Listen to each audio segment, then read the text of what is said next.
Hey, what's up, everybody? BDF44 coming at you with another video. All right, so now we're talking game fives. Game five of the Miami Heat and the Philadelphia 76ers is shifting back to Miami. And um, what we saw in the last game was essentially James Harden turned back the clock. He looked excellent in the fourth quarter, particularly, but throughout the whole game, he was handling business, facilitating the ball, and ultimately stringing together a bunch of three-point shots and scores at the end of the game to seal the deal. Um, you also saw a lot of help come his way. Tyrese Maxey found some good things for himself in this game. Tobias Harris continued playing well. Joel Embiid came back 2 games ago, of course, and went out there and gave them a double-double and some blocks. And that kind of set everybody into the position they're supposed to be in so that they don't have to worry about kind of making up the difference on the defensive end, size issues and stuff like that. Now they can just get back to the way they're supposed to play. And that doesn't seem to be working well for Miami. And the Miami Heat have a very interesting situation too because they're having perimeter issues. They can't shoot it and they can't guard it. And when you have those issues combining at the same time, it's very difficult to win games. So, what the Heat are going to need to do is shuffle some things up. They've been relying on players that play defense, and those players haven't been able to hit shots, and so they're struggling offensively. And Philadelphia with Embiid back is very difficult to keep up with scoring the ball, so they're going to have to kind of shift gears a little bit and try to find some offense. I think my suggestion is the suggestion you're hearing everybody say. Play the guy you paid $75 million to. Duncan Robinson hasn't seen a single second in this series, to my knowledge. And, they were 7 for 35, I think, if I'm not mistaken. So, from behind the arc, that should let you know that it's time to call his number. It's just simply time to call his number. And also, got to find something out of Tyler Hero. He's had 2 straight off games for his standards. After having 25 points in the first game, he scored 25 points in the last 2 games. So they're going to have to come back around and getting him his looks, and he's going to have to knock him down and get back to closing like he's been doing. Jimmy Butler's been fantastic. He had 40 points in the previous game. As expected, he would be a superstar, and I expect him to be that tonight.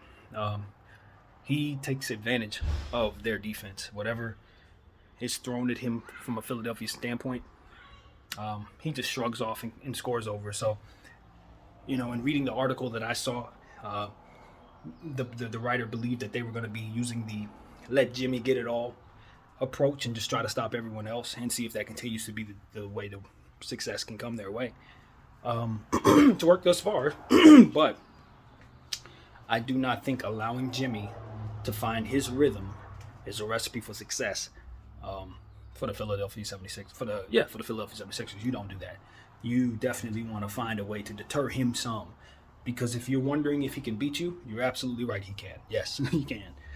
So don't think for a second that just because he's had big performance and it hasn't led to victories, that will continue. Especially in his building. I expect these guys who weren't hitting shots in Philadelphia to hit shots in Miami. And those same guys who were hitting shots in Philadelphia for the Sixers, yeah, their games have not, traveled, basically. You haven't seen those guys that usually play well for Philly, like the George Niangs and, some of these other guys that they use on the bench. They got to be able to play just as well as they do in Miami as they do at home. And because of that inconsistency on both sides, from the role players, you've seen struggles for the road teams to win this series. So that's a theme, and Philadelphia's going to look to break it. Now, the good thing for Philly is that obviously they played their first couple games without Joel Embiid, so they have a little bit of a different situation in terms of whether or not they can win on the road with everybody there. Plus, obviously, they just won 2 games against the Miami Heat, who are having a really difficult time scoring against them. So, if you're looking at it just head on, you have to assume that Philadelphia's success could very well continue. Maybe they found something. But if you watch enough playoff basketball, you know that most of the time, home teams, especially the team with the home court advantage, usually, if they win their first 2 games and drop 2 on the road, coming back home is usually what they need to get it going. I've seen teams in that situation win a whole lot. So, let that be what it's worth as well. We let that be whatever it is. But at the end of the day, what I'm looking for tonight is aggression from Tyrese Maxey. I want him to step up and step out. I always say you're the second best player on this team. Show it. Be that guy scoring the ball because they need that from you. I think the discipline for him is to shot selection. Stay cohesive with everybody else as you're looking for your shot. He does have a passing gift. He's pretty good at passing. So I'm not really worried about him shooting too much or anything like that. But, it's just about him continuing to make good decisions at a high usage. I want him shooting over 16 shots a game. People want James Harden to shoot more, but no, he's not an efficient shooter. I want him to pick his shots wisely. That's what I would say to James Harden. Everything you do, passing the rock for your team, is exactly what they need. Tobias Harris is getting off. Embiid is staying afloat even though he has these injuries. And Maxey plays so much better when, Harden is a dual threat offensively. So I think that's the way to go. No one needs James Harden jacking up 25 shots or nothing like that. I know a lot of people are saying that's what we're paying you for. No, they're not. No, they're not. They're paying James Harden to be his best self and for him to help them win. That's what they're paying him for. If he can help them win by upping his assist total to maybe 10 a game and lowering his point total to like 18 a game, I think Philadelphia will be just fine with that. So long as they're getting victories. Because at the end of the day, we do know that this is a good unit.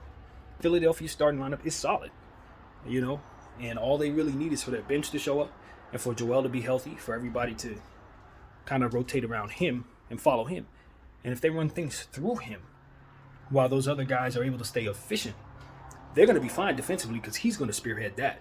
Everybody's defensive responsibilities are so much weaker on this team and teams with real bigs with rim protection than they are in other situations where they otherwise don't have it.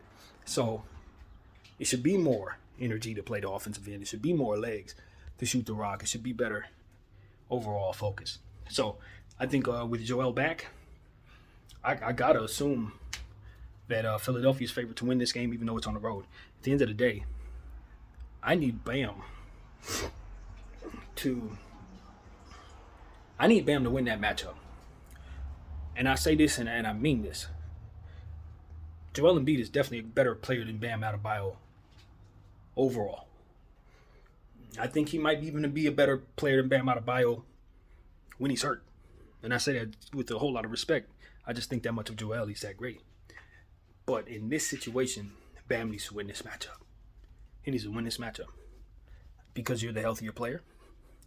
Because Joel Embiid has a lot of things to think about in regards to his body that he has to overcome just to play well. He's got to overcome his hand, and he's got to overcome his eye. Bam has some things that he's working through. I think he's dealing with a back or something, so that's nothing minor. But you're at home, coming off a game where you had 15 and 10. I think you had a good game, but your scoring has not been where the team needs it to be. And judging from what I'm seeing from the perimeter shooting, you're a higher percentage shot than Max Strus taking 11 threes or, Gabe Vincent going 0 for whatever. I'd rather Bam have the ball in his hands, in the post, or in his favorite spots, shooting his shots.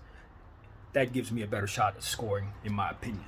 Inside out is the way I grew up. Obviously, I'm a Laker fan, Shaq and Kobe, inside out. I think that there is still room for inside out.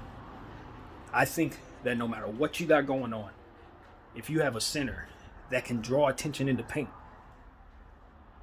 defenders have to make a decision. Either they're going to guard that man or they're going to guard that perimeter. So I think that we've gotten too far away from that.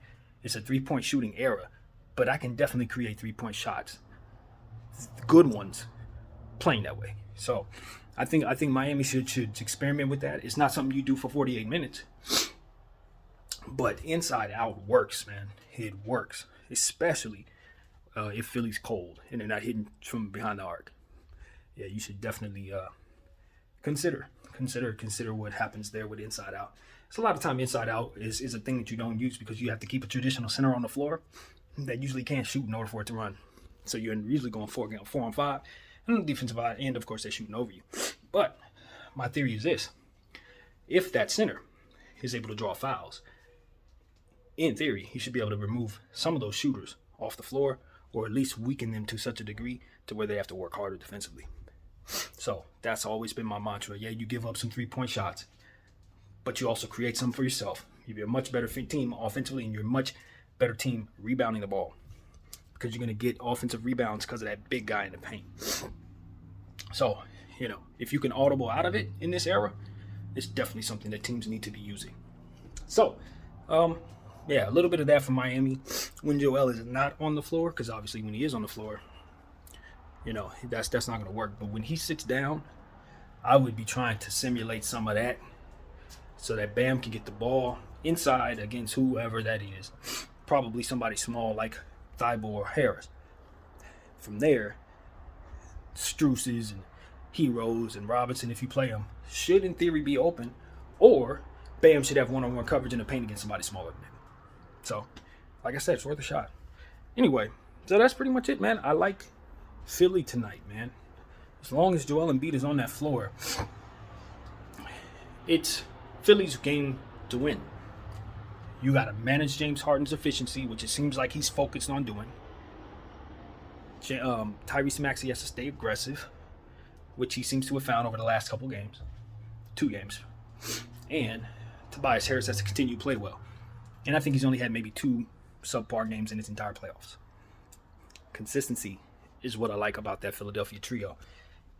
And because of it, I'm going to give them tonight's game again. I know Miami Heat is a team that I picked to win the series, but that was barring Joel not coming back. Now that Joel is back, and I had a chance to look at the matchups, Miami matches up terrible against Joel's Philadelphia 76ers. They don't match up well.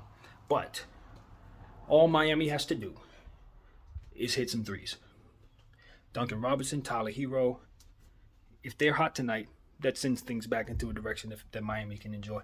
And their arena should be jumping tonight. So I can totally see where people think Miami's going to win tonight. I'm just going to choose Philadelphia because I do think that ultimately what they're doing is working. And I'm going to need to see Miami figure it out and shoot better before I pick them in this series. Simple as that. Everything I've seen has told me that this is a matchup that Philly should win. So that's where we're at. That's where we're at. I'm open to being wrong at off times. I've been wrong a lot. But, you believe what you see.